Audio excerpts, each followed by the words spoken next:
What is up, guys? Welcome back to another Fish the Moment live stream. It's been a little bit since I saw you guys last on the stream, but I am glad to be back. Had some family emergencies pop up, so I haven't been able to be fishing or doing as many videos and stuff like that recently. But I am going to be back at it here in the next couple weeks, and so you'll be seeing a lot of videos. I'll be doing a lot of new fishing guides, virtual guides, things like that coming up. So really excited about that. And I also have some really awesome merch that you guys are going to love that I'm going to be launching in the next couple days. They are just a sneak peek winter fishing gloves. They're the best gloves I ever found for fishing. They're going to be Fish the Moment branded. So I don't want to spoil that quite yet. I'm still waiting to get back from the manufacturer on those, but I'm excited for that. But it's good to see everyone on the stream. We have B, we got Cho, Cade, Timo, Frank, Jerry, Kendall, what is up, guys? Quincy, how's it going? Quincy says, here for the fix. Brady, how's it going? I need those gloves. Definitely pick them up, guys. They are so cool. They have the Fish the Moment logo, just like you see there on one hand, and Fish the Moment on the other hand. Super cool, and they're great for casting. So excited about those. Glad to see everyone on. We got Michael, Hunter, Mike, JJ, KG, Chris. How's it going? So really excited to jump into some Bassmaster Classic breakdowns today. We're going to be looking at the 2013 Bassmaster Classic on Grand Lake. It was fished during the kind of pre-spawn time of the year, like February leading into March, but that winter it was super cold. Actually, that was my freshman year of college, was 2013, and I remember that we had a snow day almost every single day for 2 weeks straight in Arkansas, and Grand Lake's only about an hour away from where I went to college, and so it was freezing all winter, and basically these fish were still in their kind of winter patterns. And it's really actually kind of hard to find tournaments where the tournament was fished in the winter time. And so we're going to be taking a look today at Grand Lake. I'm really excited about that. And I'll just kind of pull up a map of Grand Lake so you can kind of see that really quick. And Grand Lake is a lake that I'm going to be fishing a lot. I plan to fish a lot in November before we had some stuff come up with the family, but definitely going to get back out there and try to figure this place out because it is a challenging lake for sure. I mean, there's guys who fish this tournament that didn't catch more than 2 keepers in 2 days of fishing, and those are Bassmaster Classic qualifiers. And then there are guys who did go out and catch, those 15 to 20 pound bags. So there's good fishing here, but it's definitely a difficult winter fishing lake. So we're going to break that down. And before we do that, I just want to give people a few minutes to get into the stream. We got Brandon, Keith the trucker, what is up? Zach, Matt, Angela, how are you guys doing? And so good to see everyone is joining back the stream, 65 people, even though I was gone for a little bit. Hopefully you guys are enjoying the new videos. Trying to work really hard to put out the best content I can for you guys. And there's been a ton of news on the professional trails as far as guys switching from Major League Fishing back to Bass, Major League Fishing buying up FLW. It's going kind of nuts on the professional fishing trail. I don't want to get into that. There's a lot of drama going on, and I don't really want to get into the drama. I just want to focus on fishing. That's kind of how I've always been. But it is kind of entertaining to listen to people's takes. And so if you are interested, you can listen to Bass Talk Live. They have Brandon Polinick as well as Gerald Swindle on. They moved from Major League Fishing, bought out their $50,000 buyout to get back into bass, and so that's kind of interesting. And then you can also listen to the Luke Duncan podcast. He had Gerald Swindle on. That one has a lot of talk of stuff that's not fishing, but if you skip ahead like 35 minutes into the podcast, then finally they start talking about fishing. So good stuff there. I think it's kind of interesting. But other than that, seems like there's a lot of guys saying they're struggling. Keith saying that last season 22 pros blanked on the first day of Grand Lake, and then 26 on day 2. So yeah, it is a tough lake, and it's tough right now too, just given the fact that we've had so much water. It's been really high and muddy. And so I want to talk to you guys though about Grand Lake specifically because the areas on Grand Lake where these guys were catching their fish are textbook areas for winter fishing, and they also have some sneaky areas they showed on the live coverage and during the or they didn't have live coverage back then, but during the 3 days of coverage, and they'll be able to find those areas. So I'm going to show you guys some sneaky areas as well as some obvious areas, and hopefully give you some good ideas on how to catch some big winter bass going forward. So anyways, the best thing that I can do right now is just jump straight into it. Normally I do a lot of other stuff, but I kind of want to just get to talking about fishing. I've missed talking to you guys, and so we have spent about 5 minutes just kind of chit-chatting. So let's jump straight into the breakdown for Grand Lake. And so Grand Lake is a part of the Neosho River, and it is kind of connected to Lake Hudson down here, and you have Grand Lake, and that feeds down to Fort Gibson. So there's several lakes in this chain. I fish all of the lakes, but Grand Lake is definitely one of the premier tournament fisheries in my area. And Grand Lake's kind of interesting. If we actually pull up Google Earth here real quick, you'll notice that the lake kind of has a nice mixture of clear water and dirty water most of the year. And that's a big caveat. One second here. I'm pulling it up, guys. I'm not forgetting. I'm just slow on this for a second. Transition over here. There we go. So we got Grand Lake here. And as you can see, it is kind of almost muddy up in the river up here. So up in this area of the lake, up in the river, can be very, very muddy. And then as you go down the lake into this area, you get a very, very clear section where you might have sometimes 2, 3, 4 feet of visibility.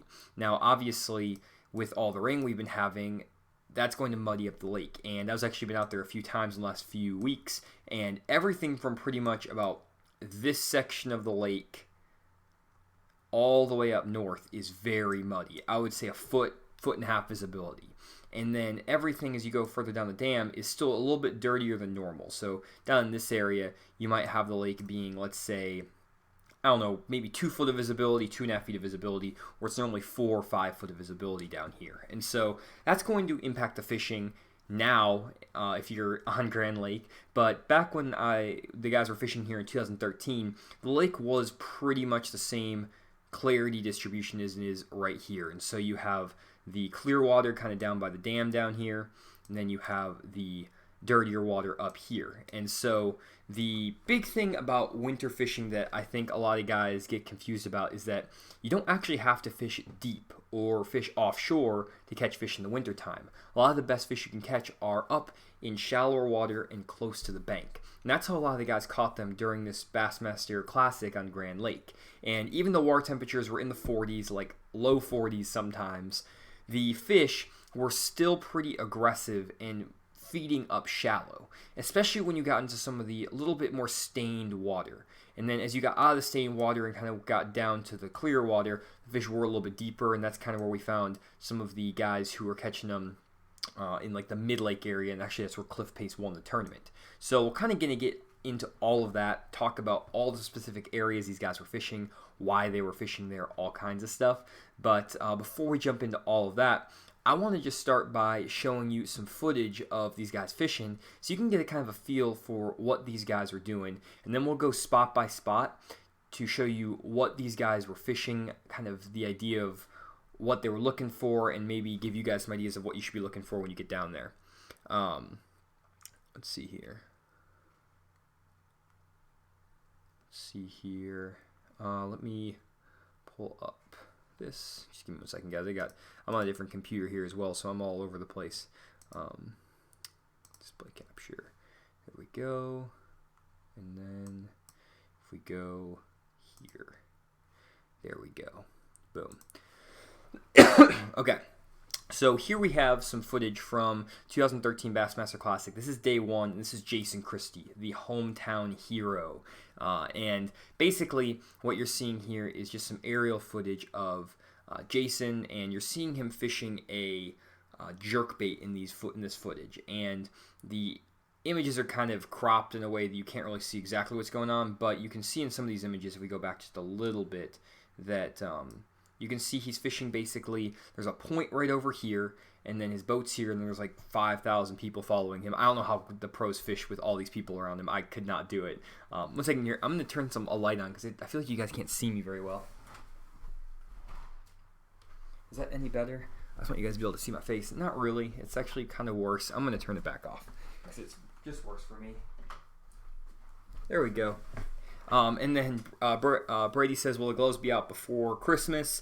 Yes, they'll definitely be out before Christmas. They'll be up on my website on Thursday, if not Friday morning. And then if you want them by Christmas, you'll have to order them by the 16th of December. And then I'll be shipping those out. So kind of a short turnaround, but it was kind of a spur-of-the-moment decision on that. But they will be out after Christmas as well. You can order them. So definitely be out before Christmas if you want to order those. But anyways, so there's just like a little main lake point right here. And he's really just kind of fishing right on the main lake. I'll show you on Navionics exactly where he is. And this is just really a textbook area for winter fishing. You can see right here he's kind of fishing down a really steep, very steep rock wall, almost 90-degree bank, almost kind of like a bluff. As best as the bluffs get on Grand. And he is a stick here on Grand Lake, so he knows some of the best areas out here.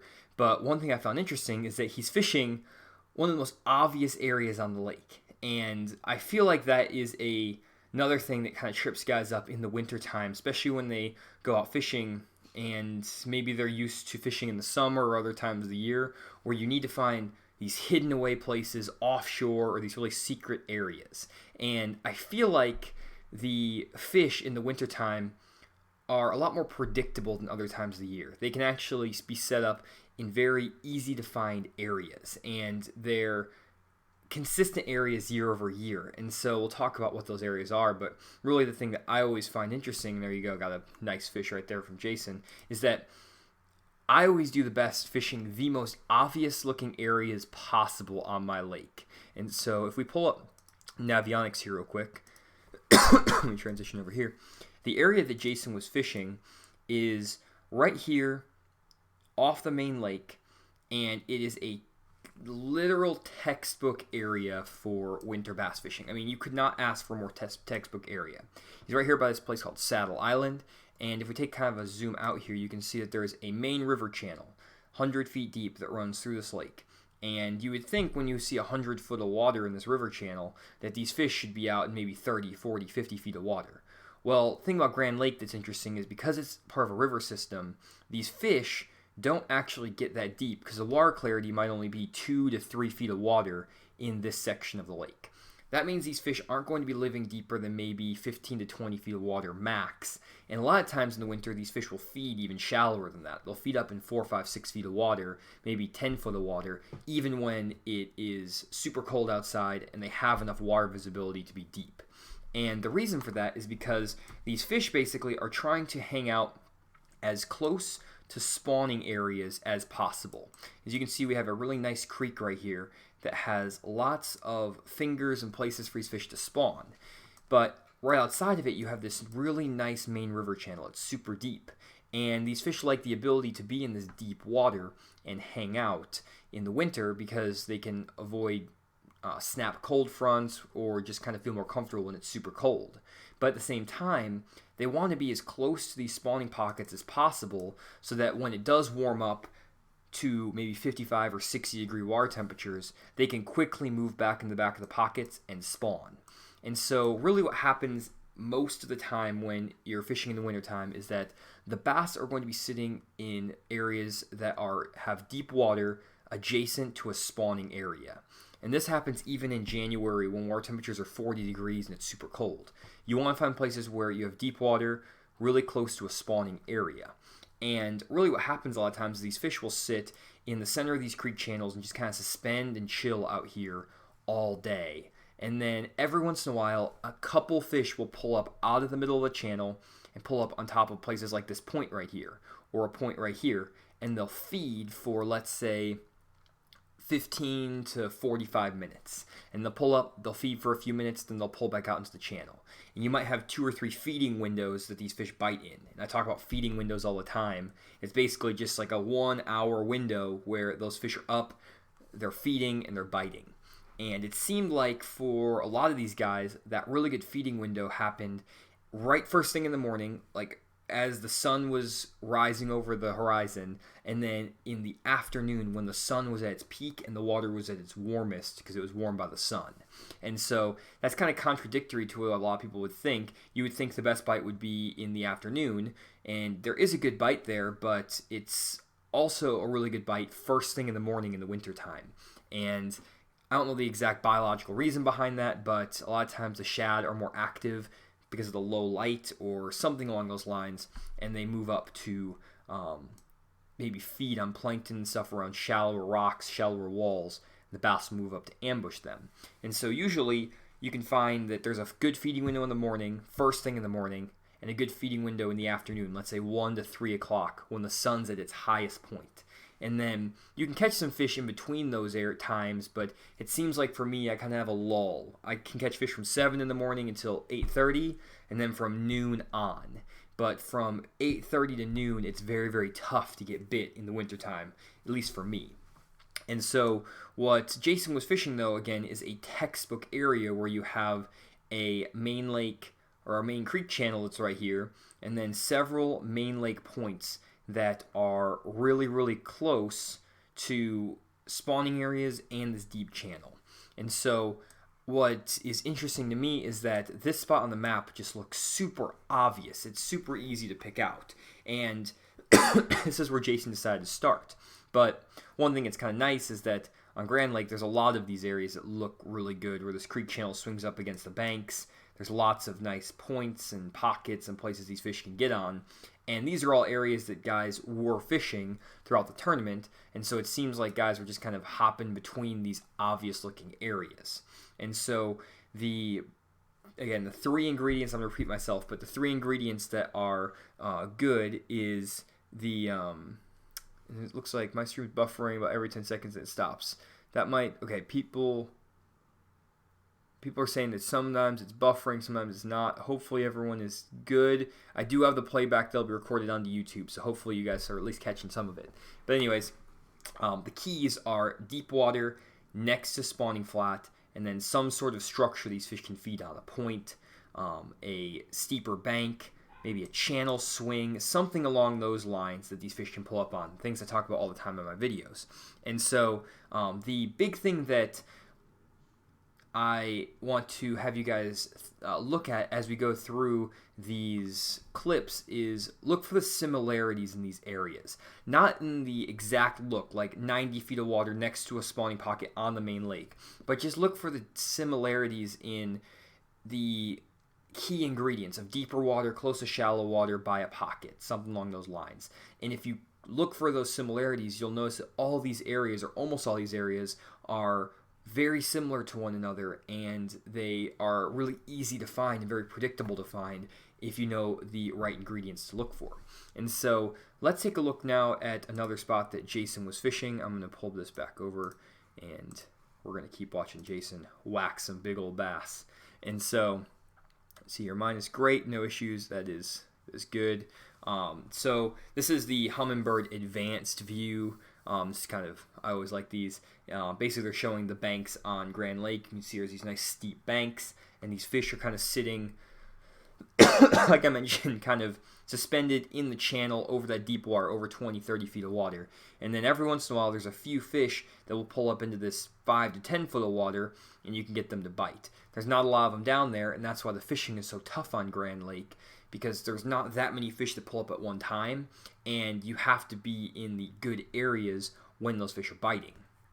And to find these good areas, a lot of times, you have to either get fortunate that you know some secret spots like Jason here, or you just have to find them in practice, or get lucky tournament day. There's kind of, I guess that's for every tournament, but Jason right here, he is fishing, looks like a underwater brush pile down one of these banks that he just knows about. And so this is just a brush pile that's down the bank, and he just knew this was here. He ran to it and just made a cast with the jerkbait, and then he proceeds to lose a 3-pounder in the most spectacular fashion I think I've ever seen on the Bassmasters. I don't know why he would do that. He just splashed his whole back with water. I have no idea why he would do that.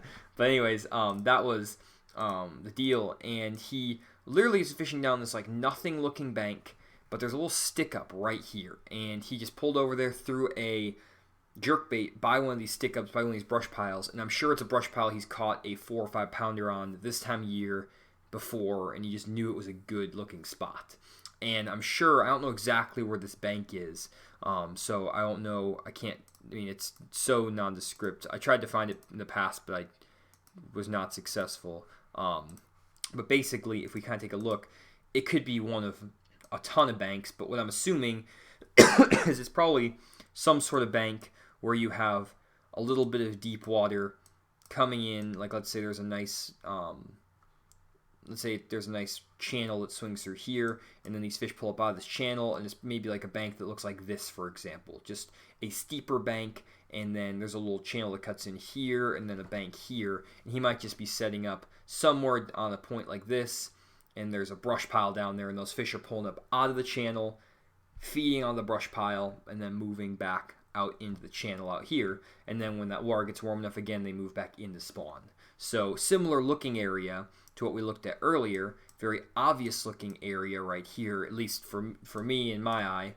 It could be a bank that looks like this, who knows, you know, again, main river channel swings in against this. He's fishing down a bank like this with a brush pile. Those fish pull up in that brush pile, and he just knows that that time of year you can catch a 4-pounder in that brush pile. And that's one thing that I did want to mention about winter fishing, is that I do have certain spots that, for whatever reason, every single year produce big fish for me in the winter. And I just did a one-on-one video lesson with some guys on the lake in Texas, and they were frustrated because in their local tournaments they were not as successful as they wanted to be. A lot of guys were going out and catching 12 to 15 pounds consistently and winning every tournament, and then they were struggling to catch even a couple fish a day. And one thing that is frustrating about fishing local derbies is that a lot of times these guys just know specific spots that are good certain times of the year, and they're always good every single year when the water temperature is 45 degrees and they are, you know, pre-spawn and the water clarity is at a certain point. And that's kind of like what happens here with the next spot that Jason's fishing. And it's kind of frustrating when this happens, because you almost feel like you don't have a chance to compete against these guys, just because maybe Jason's brother-in-law or his uncle or his dad or something found the spot, or Jason found it himself after fishing this lake for 20 years, and he just knows this is a good spot, and he can go and catch fish here. But Jason actually didn't win this classic. He also didn't win the other Bassmaster Classic on Grand Lake, even though he was in contention in both tournaments. And I think it can kind of play to your advantage and your detriment if you have all of these local knowledge areas, these secret spots. Because, yeah, you can go and do really well consistently if you know where all these secret spots are, and you just run your milk run of 15 secret spots, and you can put them in the boat. But at the same time, if those fish aren't doing that exact thing that week, or maybe you are too caught up on fishing history, it can play to your disadvantage, or you can just miss something that's super obvious that really is working, and maybe you just ignore the obvious stuff because you're like, well, I have all my secret areas that I feel I can catch fish on, and I'm not going to run any of the obvious stuff. And so, all that to be said, I'll show you. You can see Jason is whooping some big bass right here. See here. Just gonna watch Jason catch a couple fish. I'm seeing some questions. See here. Questions about jerkbaits. But anyways, let me go back over here to. I'm not even showing the video. Oh man, I'm sorry guys. Let me go back over here. I'm out of practice apparently. You're just looking at me talking. Let me show you guys some Christie hammer action here. And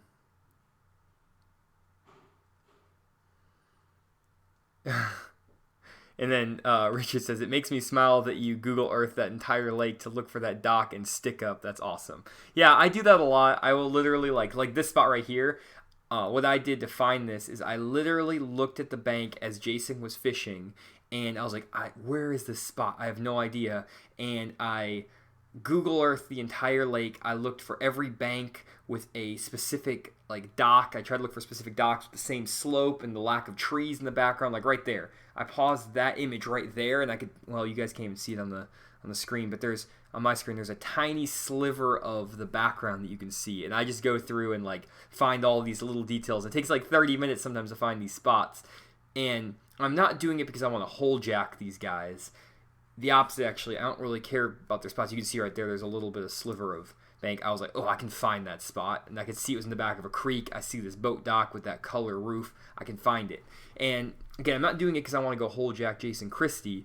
the reason I'm doing it is because I want to understand these areas that guys are catching fish in these conditions. And that's why in my YouTube videos, I always give you guys a look at the exact spot I'm fishing, where it is on the lake, the water temperature, water clarity, all those things, because even if you know where that spot is, that doesn't bother me at all. But hopefully when you go to your home lake, you can then replicate that type of spot in those similar conditions and maybe catch some fish. And so that's what I do a lot with these tournaments that I watch, is I want to try to find every specific spot these guys are fishing, and again, use that with the conditions, with the context of how the water is, how the lake is fishing, all that stuff, to then give me a better idea of what spots I should be trying on my local lakes. Or like on Grand here now, I know a few areas that hold fish. Can I now find areas that are similar to that, and that I can kind of replicate around the lake, and will help me find more fish? And so you can see Chrissy is jacking up some big fish there.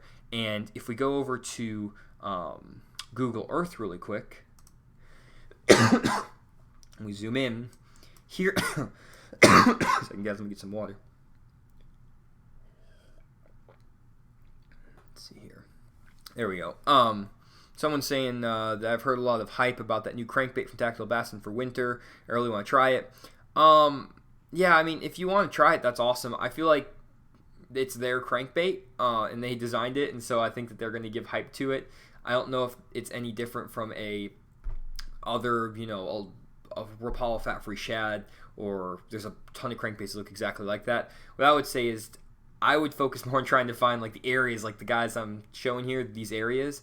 And yeah, that crankbait could be the best crankbait on the market, but at the same time, if you're not throwing it where the fish are, then it's not really that helpful. And so I wouldn't get too caught up into going and buying 1,000 fishing lures, guys. That's just my personal opinion, because you can load your boat with fishing lures. If you don't know where to throw them, you're still not going to catch fish, and so it could do you a disservice. Definitely try the crankbaits if you want to try them. Not discouraging you from doing that, but just want you to know that, if you don't catch them on that crankbait or something either, it's not because maybe the crankbait's bad. It might just be that you're not in the right area. And so I am going to make more videos about kind of my winter fishing baits and kind of how I simplify that in a second, or in another video, but just wanted to call that out because that is something that's a little bit of a pet peeve of mine, slightly. But anyways, this is the area that Jason Christie was fishing, and this area here is the kind of most interesting area. I think there's two areas. One Brandon Palnick was fishing, and one Christie was fishing. And literally, if you look at this area, it's in the very, very back of a creek, like the very back of a creek. And I'm like, what is he doing back in here? And it doesn't really match the last spot he fished. If you look at the last spot he fished, he was out here on the main lake, out here off this main lake point, way out here next to 100 feet of water. And then the next spot he's fishing is in the very, very back of this creek. And I'm like, why is he back in there? And it didn't make sense to me when I first saw this. And if we pull up Navionics, again, this is the spot he was fishing before, right here. And then if you go over here, this is the spot that he was fishing back in here. And first glance, it looks like, okay, what is he fishing? There's just a flat pocket. There's nothing going on. He's in the very back of a pocket. This is so random.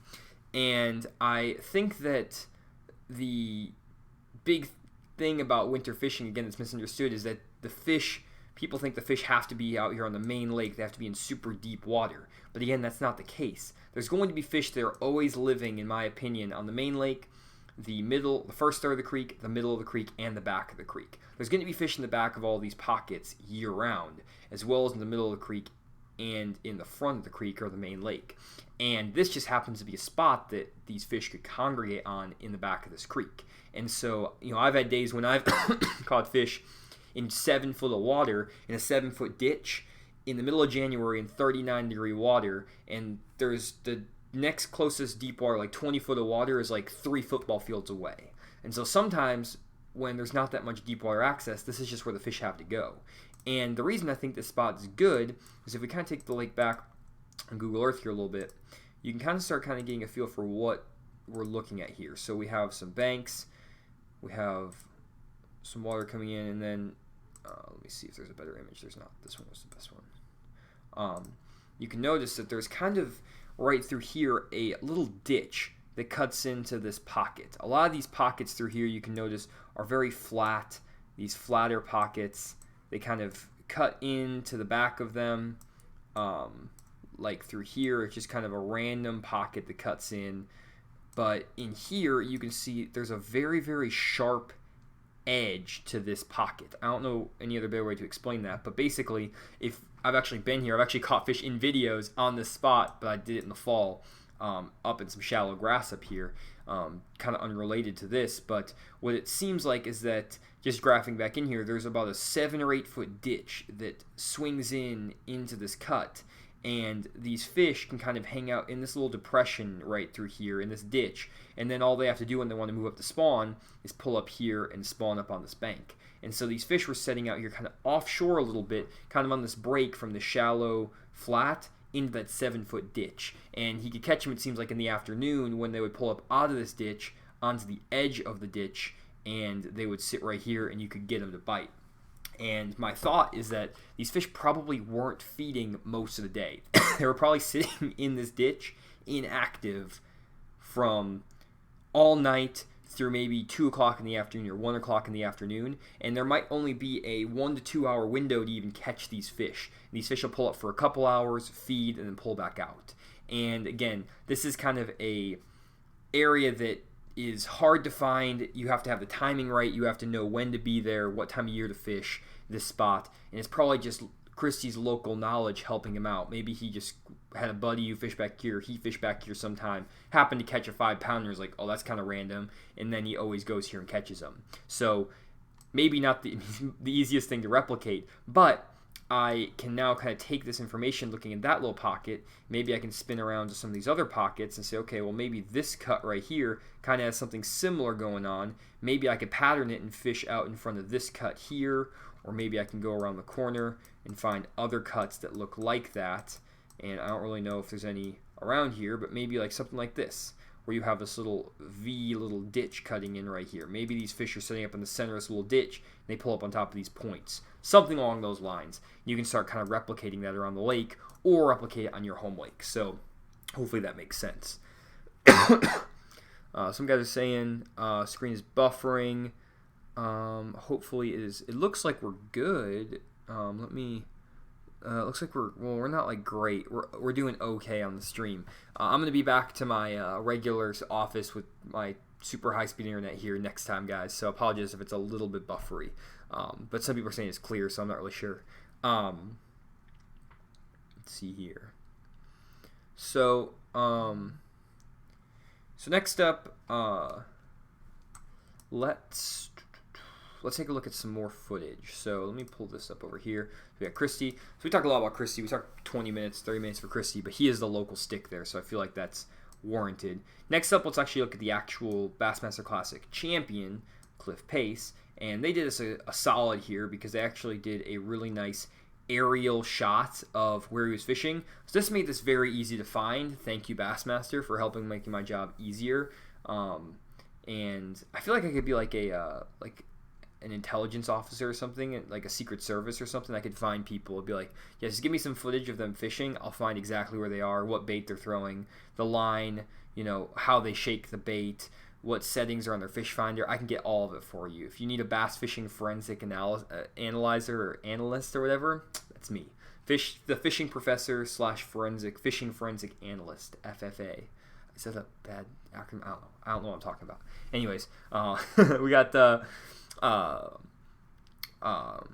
Cliff Pace. I almost forgot his name. Cliff Pace fishing a really steep rock bank here, and basically what he's doing is he is just crawling a jig, and he's also very upset about all the boats behind him, which I would be too. These guys are like, look at him, he's fishing right here. He has a boat like 5 feet from his engine, and then all these spectators. I would be kind of upset too if people got that close. I'd be like, guys, back off just a little bit. Like, it can't be helping these fish if these troll motors are going to town 5 feet from him. But anyways, catches a fish here. He's basically just fishing a 1/2 ounce football jig down some of these rocky banks, and there's some brush down there around the boat docks, but really I think it's just he's fishing down these rocky banks. And this is another really great technique that works all over the country. It works on Grand Lake here, it'll work all over Arkansas, it also works over in Tennessee, all over the Tennessee River, stuff like that. And the area that Cliff was fishing is actually right here. So it's this bank right here. And this is kind of another textbook area that, or no, sorry, it was right here. This bank. Sorry, I was wrong. No, I wasn't wrong. Oh no, I'm going crazy in my. Yeah, it was right. It was either right here. No, it wasn't that. No, it was either this bank here, right here, or was this bank over here. I think he was fishing both, if I remember. I don't know why I'm second guessing myself now. I'm not looking as good for a forensic analyzer. But anyways, it was either, I don't think it's this bank. I think it was this bank over here. I'm pretty sure. Anyways, doesn't make that big of a difference. So he's fishing these banks, and if you look right here, you can see that this main river channel, 90 feet of water, swings right up against this super steep bank, and then right close by, boom, spawning area. So you have super steep bank, spawning area right by it. Perfect combination, and he was just dragging that jig super slow down this bank, and he was catching some really good fish here. He also, I'm pretty sure, was fishing down one of these, like these points and through here. And then if we kind of take a look again, Jason Christie's first area, main river channel, spawning pocket, point, or kind of a place for him to feed. Same exact thing. Kind of a rounded main lake point, main river channel, boom, spawning pocket right here. Perfect combination to find these fish. And again, if you look at all these areas where these guys are fishing, they're not more than a cast to a cast and a half off the bank. They're very close to the bank. And that kind of is something that I find very common on fisheries where you don't have like 7 to 8 feet of water visibility. If your water visibility is, let's say, 3 feet or less, a lot of times these fish in the wintertime don't get more than about a cast to a cast and a half away from the bank.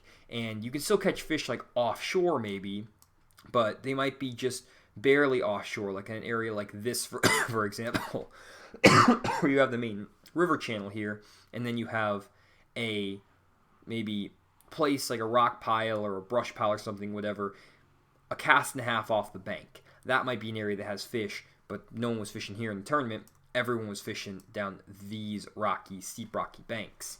And so I just thought it was interesting that this bank has a super sheer drop, and he was throwing that football jig down it and catching a lot of good ones.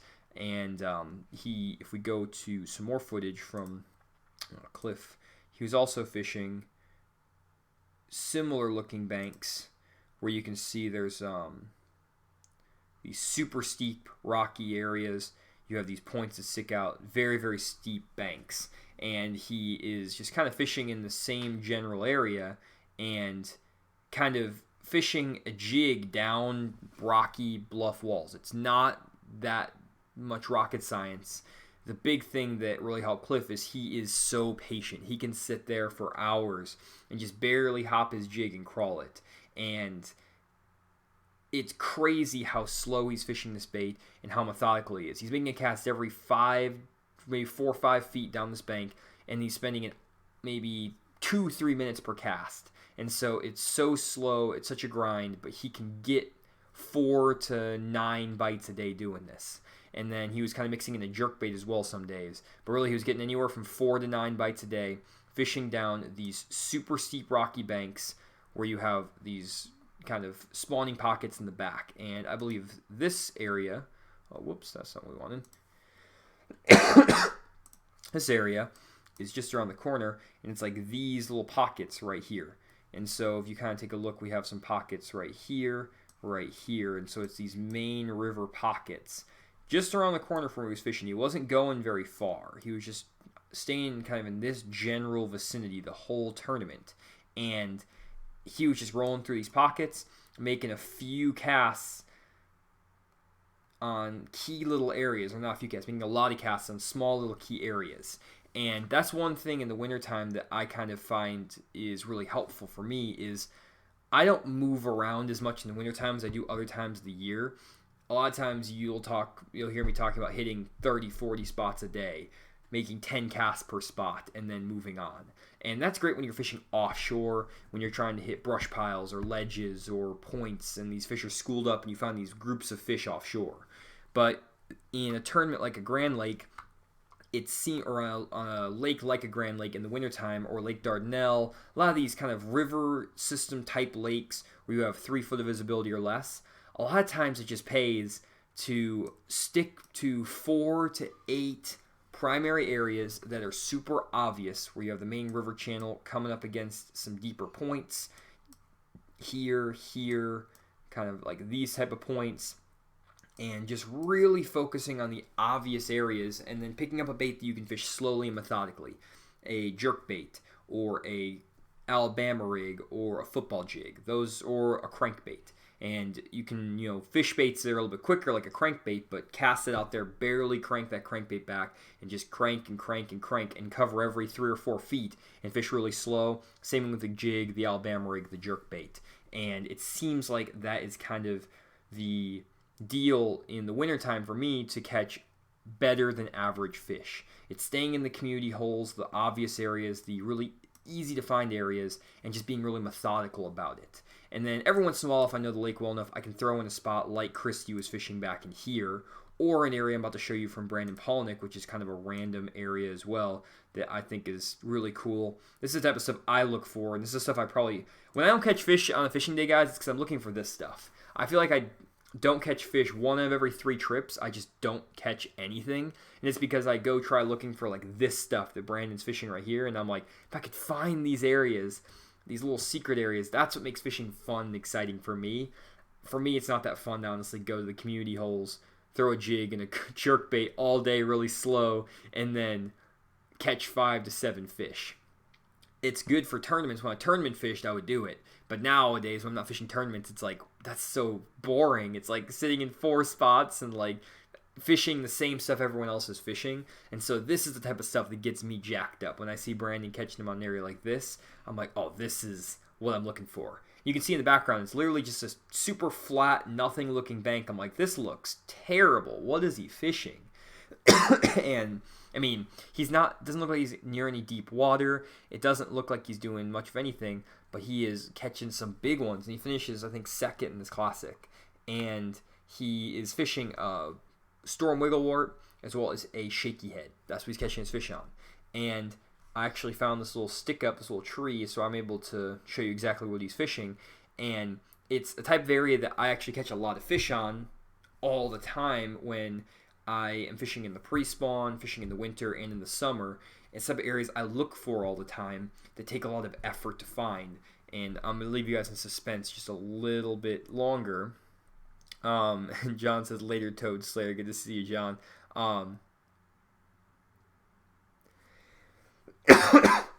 Boom, look at that. Big one right there. That is good. So, anyways, with this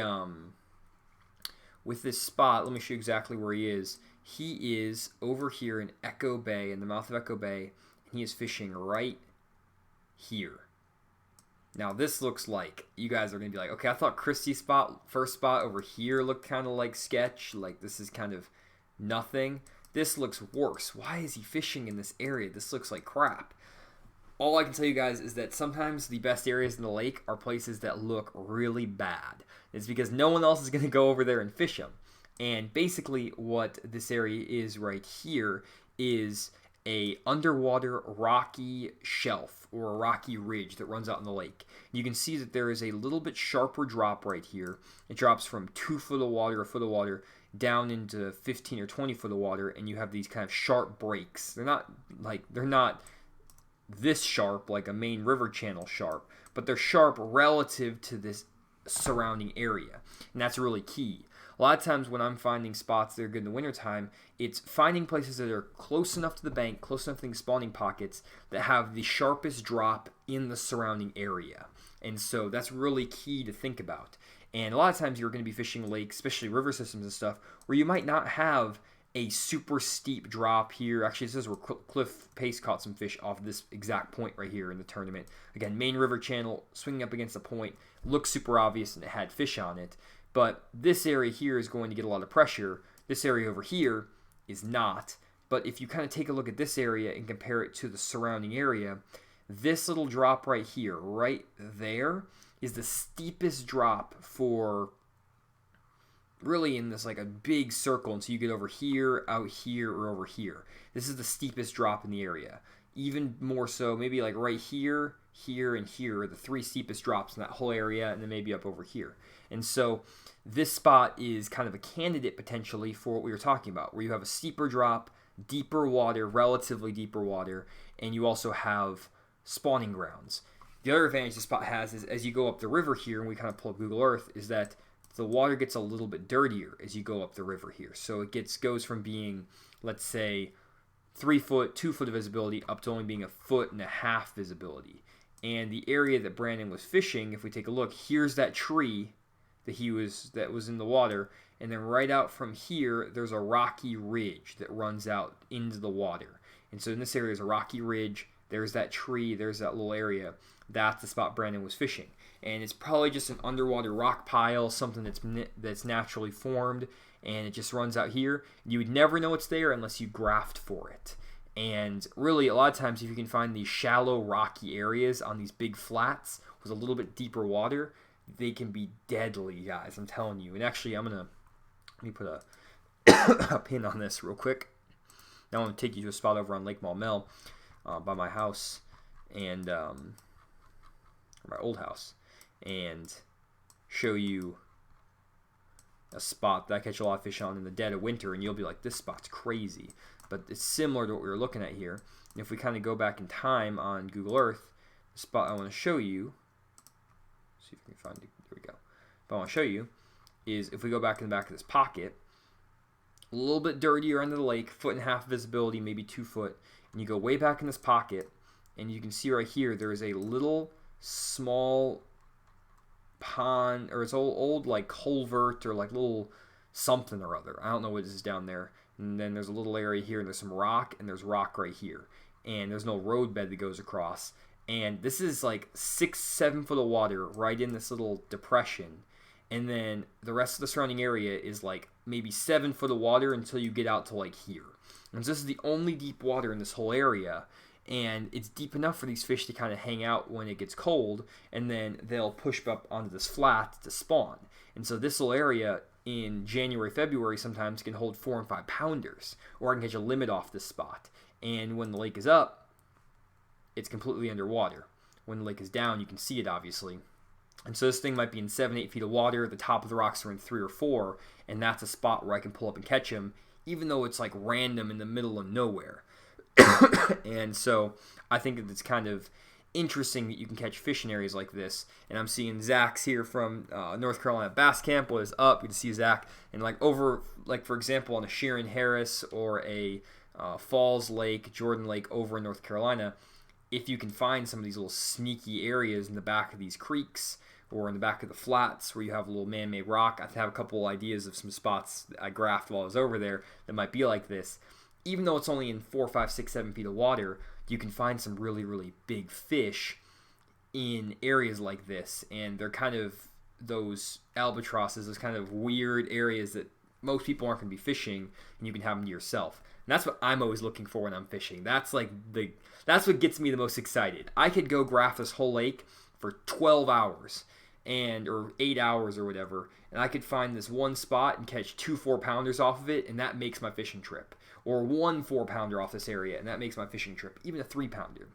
And I'd rather do that than go and fish all the most obvious bluff points and bluff walls and go drag a jig and fish a jerkbait on the most obvious looking community holes. And I might catch more fish on that day, but for me it's just not that exciting. So I'll be talking about that more into my next videos. I'm going to be changing up how I kind of do my videos a little bit, guys, just because I want to start preparing to fish tournaments. That's one thing I want to do this next year, is actually fish some tournaments. And one thing I'm thinking about doing is going to a lake, like a Grand Lake, spending 1 day practicing, doing like a practice session for a fishing day, show you how I would practice for a trip, how I would go spend my time graphing, finding fish. And even though I'm not actually fishing for a tournament, I would practice for the day, and then I go fishing on a Saturday when there are other tournament boats out there. Maybe I'll do it like Thursday, Friday, something like that. And that way you can see what a practice day would look like for me on the lake, and then what a tournament day would look like, and I'm trying to catch my 5 biggest fish. And then that's kind of my preparation, because I need to get my skills kind of tuned in a little bit better to fish tournaments. Otherwise, I'm just going to be literally donating money, and I don't want to. There's no point in me donating money at this point. I need all the money I can for my business, so I want to at least be able to make my money back, if anything, if I'm going to start fishing tournaments. And so that's the big thing that I'm trying to do. But hopefully you guys are going to enjoy that, where you'll see, again, my practice day, and then 1 day of practice, 1 day of actually fishing. And I'm going to do that on Grand Lake. I'll be doing that on Beaver Lake over here, 10 Killer Ferry Lake over here. Might go up Table Rock and do some stuff there. So a bunch of lakes in the area. I'm going to try that and just show you guys what I would do if I was going to go try to catch my 5 best fish in a real tournament setting. Blast off, like I would blast off for a tournament, and just try to go catch them, and I'll walk you through that process. So let me know if you think you would like that. So people are saying that'd be good. And then someone's asking, do the fish hang out in the deep holes? They do. So the fish do hang out in deeper water. Grand Lake, for example, here is, so you can see, a little bit dirtier just by looking at the map. You can see it's maybe a foot and a half visibility, and then it has clear water. What I find on lakes like this is that even though there are fish that live offshore in the summertime, and you can catch offshore fish in the summer on this lake, the fish don't really get offshore that much in the wintertime on these type of lakes. Now, that's not the same as, for example, a Table Rock lake, where on Table Rock you can catch a lot of good fish fishing in like the center of these cuts or out on main lake points. A lot of times, though, it's really just like the middle of these creeks in 50, 60 feet of water. And so you can catch them vertically jigging in trees and stuff like that in the center of these pockets. But they're not in the same areas they are in the summertime, where in the summertime they might be out in some main lake points out here. A lot of times they're more in the mouths of these pockets, on bluff ends, stuff like that, closer to the creeks and in the mouths of the creeks. And so I think that I've wasted a lot of time over the years trying to find offshore fish in the wintertime, and there are some places that it works, but most of the time I find that the biggest concentration of fish, the best concentration of fish for me, are going to be, even like on a lake like Beaver Lake, where it's deep and clear, is to find the areas where the fish are within a cast to a cast and a half away from the bank, near spawning areas, near some deeper channels. And so that's kind of the common thread we're seeing here.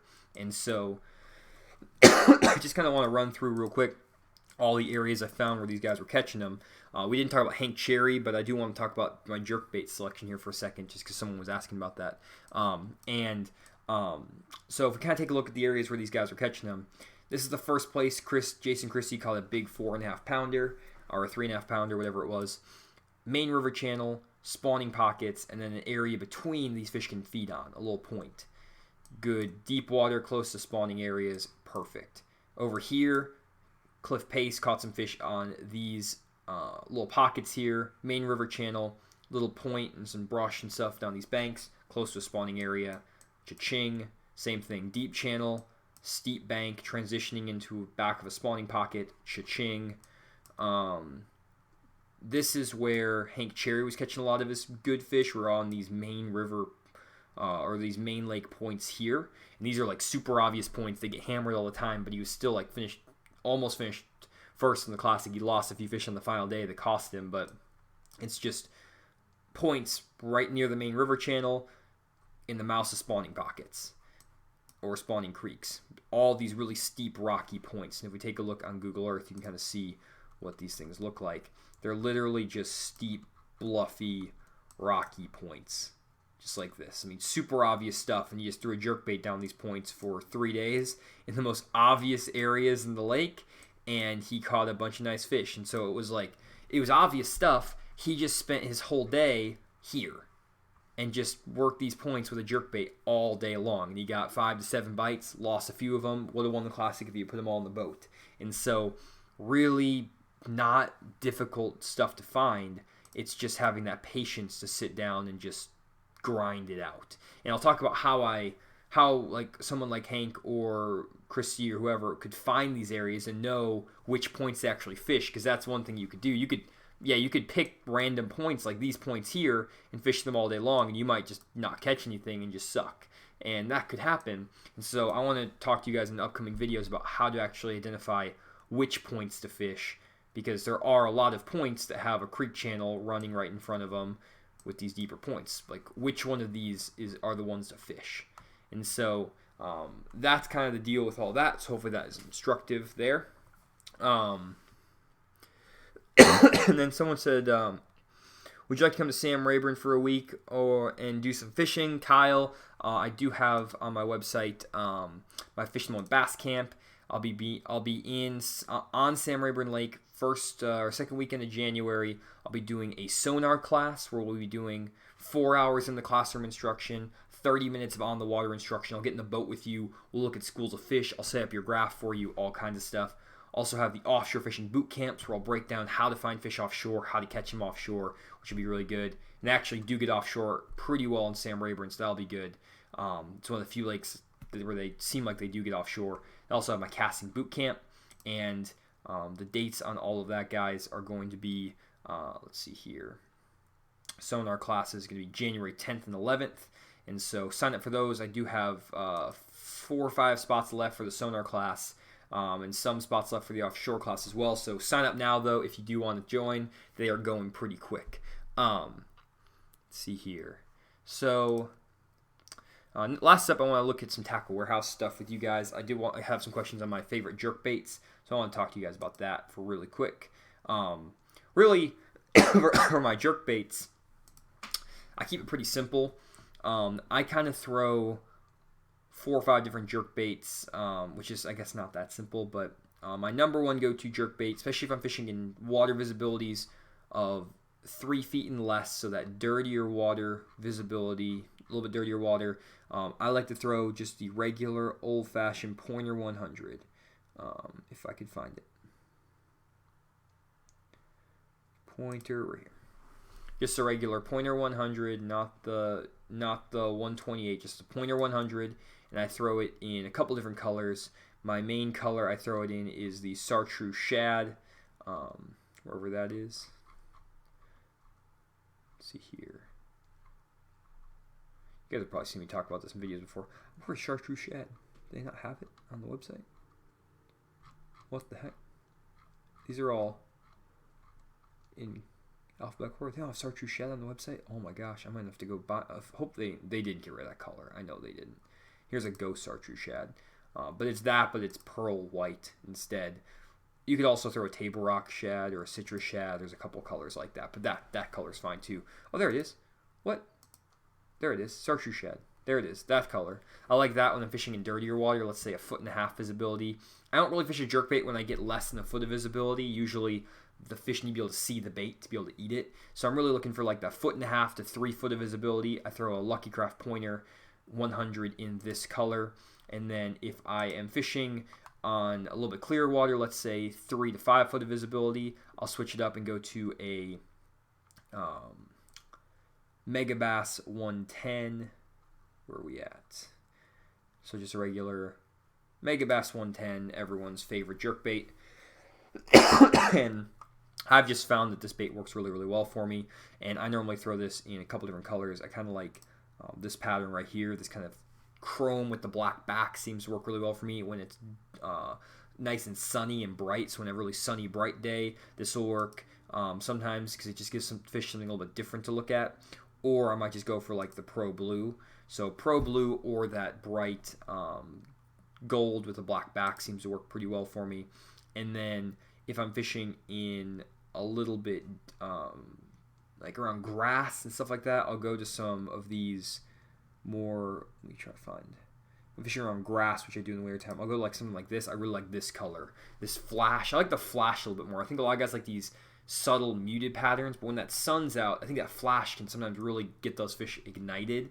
So I like that. And I also throw this Table Rock Shad. And it's weird that they like that chartreuse bright bait, but sometimes, especially in the cloudy days, they will chew this chartreuse blueback bait, even in that 5 to 7 foot of visibility.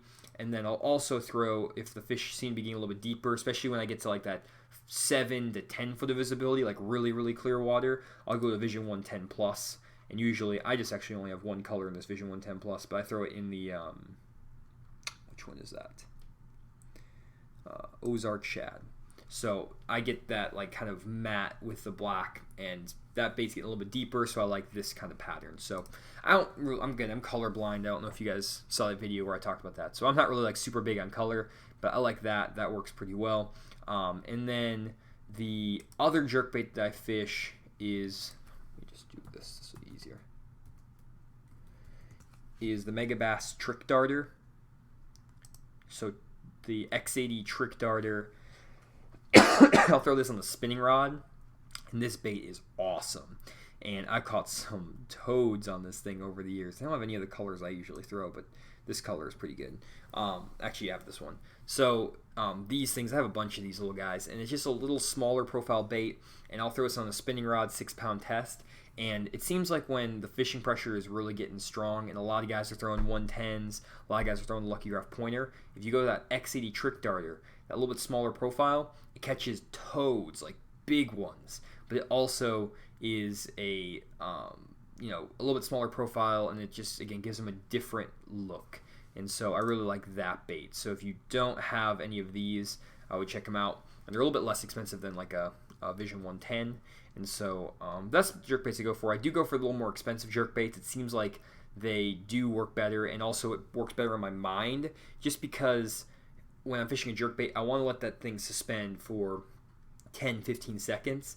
And if you're fishing a jerkbait down for 10-15 seconds and I'm throwing an $8 jerkbait, in my mind I'm like, is that bait really sitting down there suspending that well? Is it really working the best it could? And it's so much a mental thing fishing a jerkbait when you're letting it pause for so long in the winter, that I would rather just have a bait that I'm fully confident in, and making sure that I know it's a good bait that will get bit, and that gives me confidence then to let that bait sit there long enough and I don't put it away and stop fishing it. So that's kind of my justification for spending $20 on a jerkbait. But anyways,